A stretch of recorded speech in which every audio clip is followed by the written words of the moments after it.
In the late summer of 1857, the global economy it just simply stopped. Yeah, completely ground to a halt. Right. It started in August with the collapse of the Ohio Life Insurance and Trust Company over in the United States. And because the world was newly wired together by, telegraphs and this interconnected banking system, that localized panic just crossed the Atlantic like a contagion. It was incredibly fast. It really was. By autumn, British banks were freezing up, mills in Lancashire were falling silent, and trade across Europe was basically paralyzed.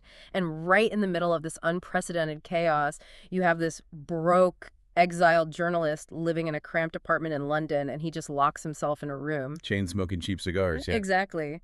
While the financial world is burning down, Karl Marx starts frantically scribbling in this stack of notebooks, desperately trying to map the fire before it burns out. It's honestly one of the most dramatic yet physically static scenes in intellectual history. I mean, he wasn't out on the barricades. He was buried under mountains of trade data and parliamentary reports, just writing late into the night.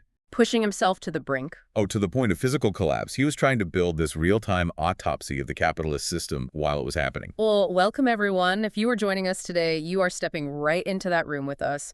We are taking a deep dive into the origins of one of the most polarizing and influential economic critiques in modern history. We really are.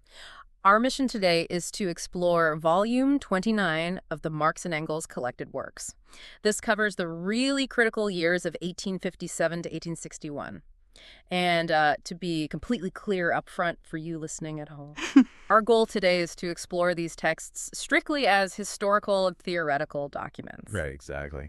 We are impartially unpacking the mechanics of the thought process contained in these pages. We aren't endorsing a political ideology or taking sides here. We are just examining how a major historical thinker attempted to decode the macroeconomic architecture of his era. So, okay, let's unpack this. Because Volume 29 is not your typical book, is it? Not at all. I mean, it is such a unique text to dissect. Because when we talk about Karl Marx, most people immediately think of Capital, right? His massive, polished, multi-volume treatise. Right, the big, heavy book you see on a university syllabus. Exactly. And Capital presents itself with this air of absolute inevitability, as these really neat chapters, a heavily structured progression of logical categories, and a very confident, authoritative voice. It feels finished. Yes. Yeah. But Volume 29 is the complete opposite of that. And I think we need to establish the premise here early on, because this deep dive isn't about looking at those finalized publications that altered the 20th century. This is about the hidden laboratory. The messy part. Yeah. We're looking at the rough drafts, the crossed out paragraphs, the dead ends, and really the foundational scaffolding that would eventually support Capital. So what exactly is sitting in front of us when we open Volume 29? Well, you are primarily looking at the concluding portions of a sprawling 800-page manuscript that he wrote between 1857 and 1858. 800 pages, just in draft form. Yeah, it's massive. The formal title is The Outlines of the Critique of Political Economy Rough Draft. But it is almost universally referred to by scholars by its German name, which is the Grundrisse. The Grundrisse, which literally translates to, what, the ground plan or the outlines? Precisely, the foundation. Yeah. So Volume 29 contains the final parts of the Grundrisse, alongside the original text of the second and the beginning of the third chapter of a work called A Contribution to the Critique of Political Economy. Okay, got it. But, and here's the best part, it also includes all the messy preparatory material. It's really raw stuff. Exactly. We get 2 drafts of something called the Index to the 7 Notebooks. We get a draft plan of the chapter on Capital. We even get a section simply labeled References to My Own Notebooks. Wait, I have to pause on that. References to his own notebooks? That implies a level of self-contained complexity that is just staggering to me. It's like he's trying to build a rudimentary analog search engine just to navigate his own sprawling thoughts. That is a perfect way to describe it. He was drowning in his own research. And before we can even touch the theories themselves, we have to recognize the physical reality of these texts. Meaning what exactly? Meaning the author was writing exclusively for himself. He was attempting to clarify his own understanding of global economics.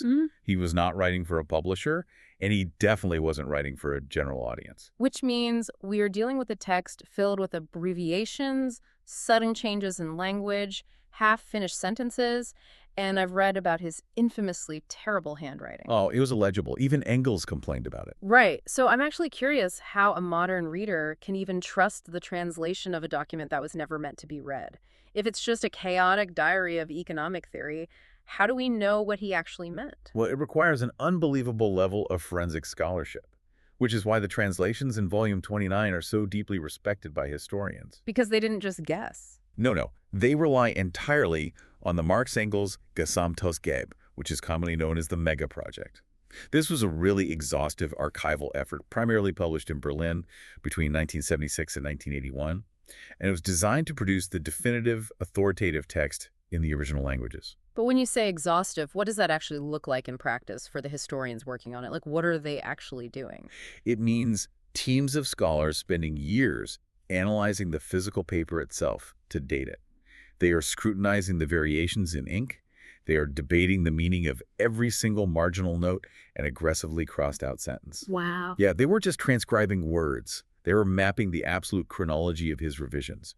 And the English translation in Volume 29 is built entirely on that monumental forensic effort. But, that raises a pretty massive question for you and me and for anyone listening right now.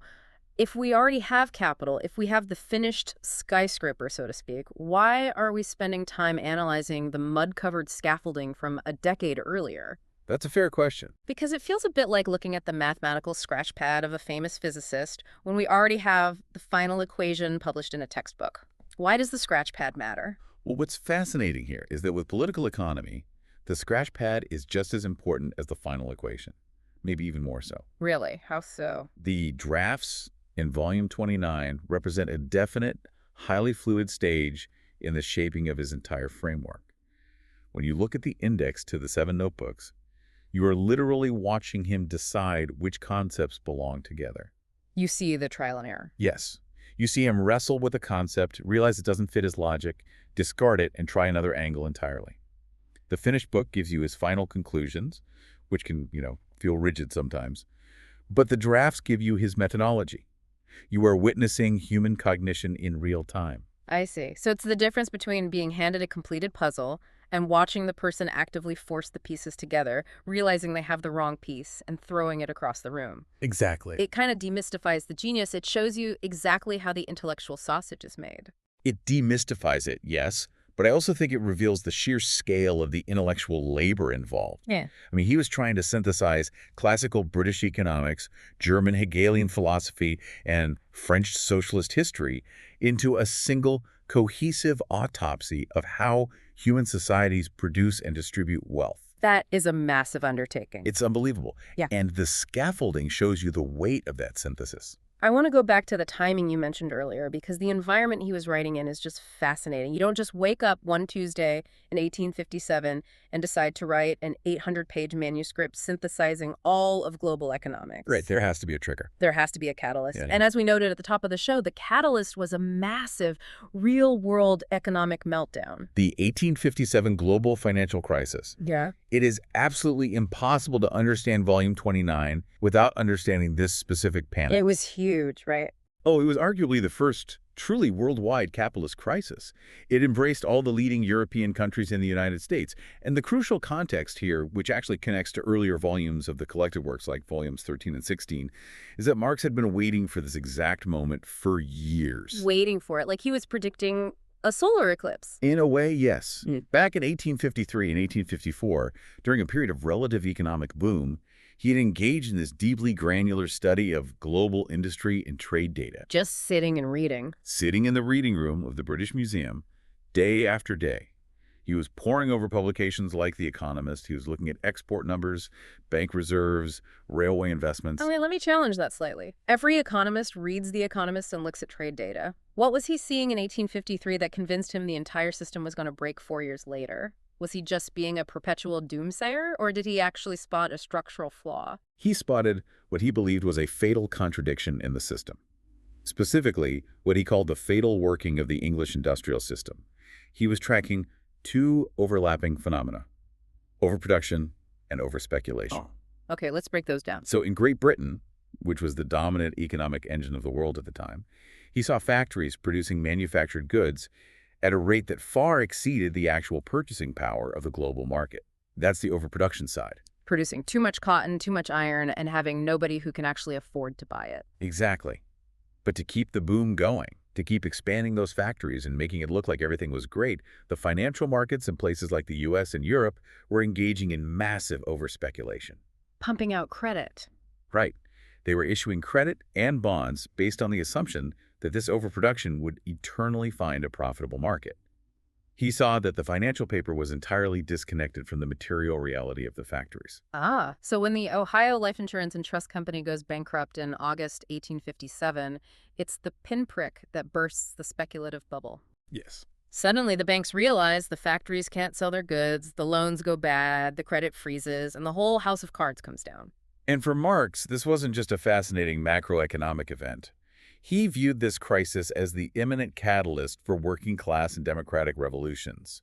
He genuinely believed the 1857 crash was the beginning of the end for bourgeois society. And that belief created an overwhelming, terrifying sense of urgency for him. Panic, essentially. Right. He sees the system breaking down, and he realizes he hasn't actually finished writing the theory explaining why it's breaking down. The revolution is supposedly arriving, and he hasn't finished the instruction manual. That is the exact psychological state driving Volume 29. He believed the proletariat needed a rigorous, scientific, and theoretical foundation to understand the structural mechanics of capitalism before the next wave of class struggles erupted. They needed the blueprints. They needed to know they weren't just fighting bad bosses, but a systemic imperative. Which perfectly explains the frantic writing. Because we aren't talking about a leisurely academic sabbatical here. The historical accounts of his life during this 1857 to 1858 window are just bleak. So bleak. He is living in deep poverty in Soho, London. He is suffering from severe liver issues, which was likely brought on by stress and overwork. He's breaking out in carbuncles, these massive, painful boils, and he's staying up until 4 in the morning, chain smoking, trying to write the Grundrisse while literally dodging debt collectors. The physical toll was immense. He was literally sacrificing his body to decode the crisis in real time. But here is the most crucial layer to this environment, and it fundamentally shatters the myth of Marx as an isolated philosopher in an ivory tower. Oh, the journalism. Yes. During this exact same period, while he's writing these incredibly dense theoretical drafts, he's also living a grueling double life as a freelance journalist. I find this dynamic incredibly jarring. Imagine trying to write the definitive world historical critique of global economics, but your editor is demanding a 1,500-word column on the British military budget by Thursday so you can pay your rent. Yeah, it is the ultimate gig economy nightmare. It really is. It was a brutal schedule. He and Friedrich Engels were writing constantly just to make a living and to influence public debate. They were filing dispatches for the New York Daily Tribune, which is one of the largest newspapers in the world at the time. And the Neue oder Zeitung, right? Right, in Germany. And also the weekly paper Das Volk. And looking at the sources for Volume 29, the sheer breadth of their journalism is staggering. They aren't just writing about local labor strikes. They're writing detailed analyses of the Crimean War. Foreign policy, yeah. They are covering debates in the British Parliament, the domestic policies of Bonapartist France, the geopolitical maneuvering of Prussia and Austria, the history of the Spanish revolutions. I mean, Engels is literally studying military science just to write detailed tactical breakdowns of the Russian army and the siege of Sevastopol. Right. And the natural assumption for a lot of people is that this journalism was a massive distraction. A historian might look at this and think, you know, if only he didn't have to write about the Crimean War, he could have finished Capital 10 years earlier. Yeah, that seems logical. But the reality is far more complex. Because if we connect this to the bigger picture, the journalism and the grand theory were deeply symbiotic. Wait, I need you to draw a line there for me. How does writing a tactical breakdown of a naval siege in the Black Sea or covering a boring debate over the budget in the British Parliament translate into abstract theories about the nature of capital and labor? They seem like entirely different intellectual universes. They seem different on the surface, But but the journalism was actually his empirical field research. Let's take the Crimean War, for example. When Marx and Engels are forced to write about the war for the Tribune, they aren't just writing about troop movements. They're looking at how the British and French states are actually financing the war. Following the money. Exactly. They're looking at war bonds, state debt, and how the financial aristocracy profits off military conflict. That journalistic research feeds directly into his theoretical understanding of state capital and the role of the national debt in what he called primitive accumulation. Oh, wow. So he's using the newspaper column to investigate the raw data, and then he carries that data over to his notebooks to build the macroeconomic model. Precisely. Or consider his coverage of the British Parliament. He had to read what were known as blue books. What were those? They were these massive, incredibly detailed parliamentary reports on things like public health, factory conditions, and trade. So when he's writing a column about a parliamentary debate over the working day, he is ingesting empirical data from factory inspectors about the exact rate of amputations in textile mills or the caloric intake of child laborers. It grounds the abstraction. You can't write a structural critique of how capitalism extracts surplus value from human beings if you aren't paying attention to the specific mechanical ways capitalists are actually doing it on the factory floor. He was reading their own internal memos. Yes, he was a voracious consumer of bourgeois data. His daily observation of political hypocrisy, what he called the mean servility of the press, and the specific ways Parliament functioned to mask economic realities under the guise of legal equality, all of this informed the Grundrisse. He's watching it happen in real time. Right. He watched the system operate on a granular level every single day, and then elevated those observations into the abstract models we see in Volume 29. So the journalism prevented the theory from floating away into pure Hegelian philosophy.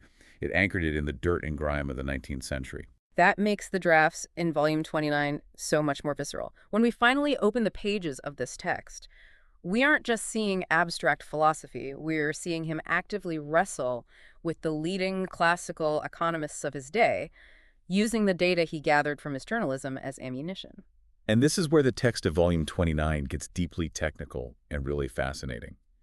Because the sources highlight that in these drafts, specifically the original text of the second and beginning of the third chapter of A Contribution to the Critique of Political Economy, he is aggressively targeting specific economists. Right. He is citing and critiquing people like James Wilson, Edward Gibbon Wakefield, and Johann Gord August. Okay, let's break these down, because if we want to understand what he's building, we have to understand what he's tearing down. Exactly. Let's start with James Wilson. Wilson wrote heavily on capital, currency, and banking. What is Marx extracting or attacking in Wilson's work within these drafts? Well, with Wilson and the broader debate on currency at the time, Marx is trying to untangle a deeply complex distinction: the difference between money as a measure of value and money as a medium of circulation. Okay, I'm going to need you to unpack that, because to a layperson, to me, money is just money. A $20 bill measures the value of a book, and I use it to circulate the book from the store to my house. It's the same thing, isn't it? It seems like the same thing, absolutely. But in macroeconomic theory, especially during a crisis, the distinction between those two functions is a matter of life and death for the economy. Okay, how so? Let's look at how classical economists viewed it. In a gold standard economy, which they were operating in back then, gold is the measure of value. It takes a certain amount of human labor to mine and refine an ounce of gold, so it has intrinsic value. Right, it's a physical thing. Yes, you can measure the value of a coat against the value of an ounce of gold. So gold is the anchor. But hauling gold around to buy coats is wildly inefficient. So banks issue paper money, or credit notes, as a medium of circulation. The paper just represents the gold. Now, in a smoothly running economy, the paper and the gold feel identical. You don't even think about it. Right, you just hand over the paper. But Marx, who is studying the 1857 crisis as it happens, realizes that classical economists like Wilson conflate the two. They assume the paper will always perfectly represent the value. And the 1857 crisis proved that it doesn't. Exactly. During a panic, trust evaporates. Suddenly, the medium of circulation, the paper credit, the banknotes, is rejected. Everyone panics and demands the actual measure of value. They want the gold. They want the gold. But the banks have issued 10 times more paper than they have gold. So the medium of circulation just vanishes. Trade freezes and the economy collapses, even though the factories and the goods still physically exist. Marx uses these drafts to prove that the contradiction between money as a measure and money as a medium isn't just a glitch in banking policy. It is a structural inevitability of capitalism that will produce crises over and over again. That is brilliant. He's showing that the crisis isn't an accident caused by a few greedy bankers making bad loans in Ohio. It's a feature baked into the very dual nature of money itself. Right, it's systemic. Okay, that covers Wilson and currency. But let's move to a completely different frontier. The sources explicitly mention Marx studying Edward Gibbon Wakefield's work on colonization. How does British colonization fit into a critique of capital? This is perhaps one of the most vital insights in all of Volume 29 because it forces a complete redefinition of what capital actually is. Okay. To understand this, we have to understand what classical economists like Adam Smith or David Ricardo assumed capital was. They generally treated capital as accumulated labor, or simply the physical tools of production. Right, like we discussed earlier. If I have a warehouse full of cotton gins, $1 million in gold, and a ton of seed, I have capital. It's just a stockpile of stuff used to make more stuff. That is the exact assumption Marx is trying to shatter. And he uses Wakefield's observations of the colonies to do it. So Wakefield was deeply involved in the colonization of Australia, specifically the Swan River colony. And Wakefield noticed a massive problem when trying to establish British capitalism in a new, uncolonized territory. What was the problem? I mean, they had the money, they had the ships, they had the They tools. had all the stuff, right? Yeah. So Wakefield famously writes about a Mr. Peel. Mr. Peel goes to Australia. He brings with him massive amounts of money, machinery, seeds, and 300 working-class people, men, women, and children, to work for him. He brought his own workforce. He did. He has all the physical components of capital. But when they arrive in Australia, what happens? Well, I'm guessing the working class people look around at a massive continent of unowned land and realize they don't have to work for Mr. Peel anymore. Exactly. Land was abundant and free. The laborers simply walked away from Mr. Peel into the wilderness, claimed their own plots of land, and started farming for themselves. They became independent producers. And Mr. Peel is just left there. Mr. Peel was left sitting on a beach with a fortune in machinery and seeds and absolutely no one to work them. His money ceased to be capital. It just became useless metal. Wow. Because without the labor to animate the machines are worthless. Completely worthless. But wait, what does this actually prove theoretically? That people prefer free land. It proves that capital is not a thing. It is not gold. It is not a machine. It is not a factory. Capital is a specific social relationship between people, mediated by things. Oh, okay. The only reason Mr. Peel's machinery functioned as capital back in England was because the English working class had been systematically separated from the means of production. All the land in England was already owned. Right. The workers had no choice but to sell their labor power to survive. Oh, I see. In England, the social relationship of dependency is so deeply entrenched over centuries of history, the Enclosure Act's privatization, that classical economists mistook it for a natural law of nature. They just assumed workers naturally work for wages. Yes. But Wakefield, by taking the system to a virgin continent, accidentally proved that this relationship is completely artificial. Yes, exactly. And Wakefield realized that to make capitalism function in Australia, the government had to artificially engineer that dependency. He actually advocated for a policy where the colonial government would artificially inflate the price of virgin land, making it too expensive for an immigrant laborer to buy immediately. So the immigrant is forced to work for a wage for a capitalist for several years before they can afford their own farm. They had to legally enforce artificial scarcity just to create a working class. And for Marx, reading this in the British Museum, it was a profound vindication. Wakefield was saying the quiet part out loud. He was admitting that the accumulation of wealth by the capitalist absolutely requires the systemic deprivation of the worker. That is wild. By studying this colonial history in the Grundrisse, Marx is proving that the division of labor, the existence of wage labor, is a historically specific power dynamic. It is not an eternal law of economics. If we pull that into our modern context, it completely changes how you view something like the gig economy or algorithmic management today. Companies aren't just inventing new apps. They are constantly having to engineer new legal and social structures like classifying workers as independent contractors to maintain that specific social relationship of dependency. Capital constantly has to recreate the conditions of its own existence. Precisely. It never stops. And that actually brings us perfectly to the third author highlighted in the sources for Volume 29, Johann Georgist Wirth, Right. and his History of the Germans. Right. If Wakefield showed Marx how capitalism is artificially created in new territories, Wirth provided the historical data on how capitalism violently dragged itself out of feudalism back in Europe. Because you don't just magically transition from lords and serfs to factory owners and wage workers overnight. No. It is a brutal, centuries-long process of expropriation. Marx is using Wirth's historical data to trace how the feudal guilds were dismantled, how the peasantry was driven off the land, and how merchants accumulated wealth through unequal trade and usury. So he's building a timeline. He is synthesizing history to prove that the capitalist system has a specific birth date. And if it has a birth date, if it is a product of historical evolution rather than natural law. Then it can have an expiration date. Exactly. It is a transient historical phase, just like feudalism was. Which brings us right back to his immense sense of urgency in 1857.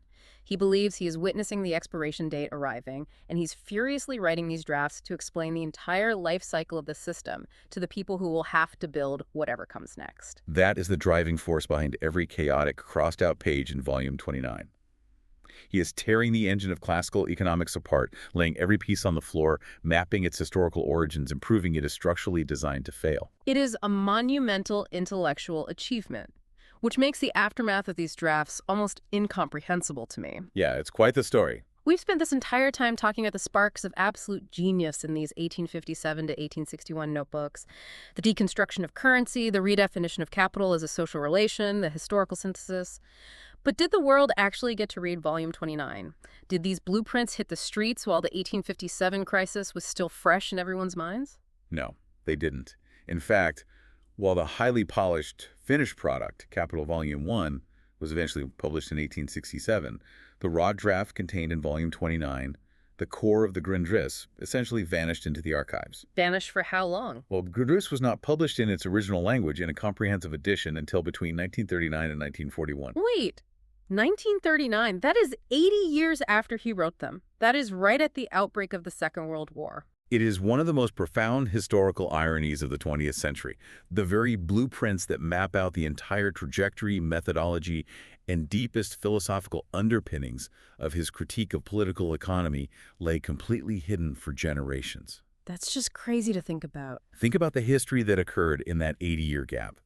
The Russian Revolution of 1917, the formation of the Soviet Union, the massive labor movements across Europe and America, all of this happened while the foundational rough drafts of Marxist theory were sitting unread in a vault. The entire orthodox interpretation of Marxism was built, codified, and turned into state policy before anyone had actually read the author's raw, unedited methodology. How did they even survive to be published in 1939? It required a massive transnational archival effort. The manuscripts were physically moved, hidden, and preserved over decades. It took the dedication of editorial commissions and scholars across Great Britain, the United States, and eventually the Marx Engels Institute in Moscow to track down, compile, translate, and contextualize these thousands of pages of rough drafts. It was an act of intellectual archaeology. So how does having these rough drafts finally available change how we view the final product?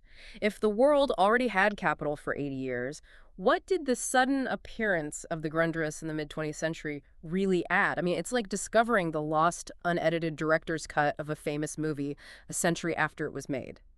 Does it change the theory? It profoundly changes how we engage with the theory. When you read Capital, you are presented with a system that feels closed, authoritative, and rigid. It was very easy for later political movements to turn capital into a dogma, a strict set of economic rules. But Volume 29 shatters that rigidity. It humanizes the theory. Because it shows the struggle. It shows the hesitation. Yes, it shows the false starts. It shows his agonizing attempts to categorize his own sprawling thoughts in that index to the 7 notebooks. It proves that this wasn't a divine revelation handed down from the mountain. Right, it was work. Exactly. Groundbreaking ideas don't arise perfectly formed. They are forged in the messy, chaotic reality of notebooks, filled with self-correction, doubt, and the monumental, exhausting effort required to synthesize global history and economics.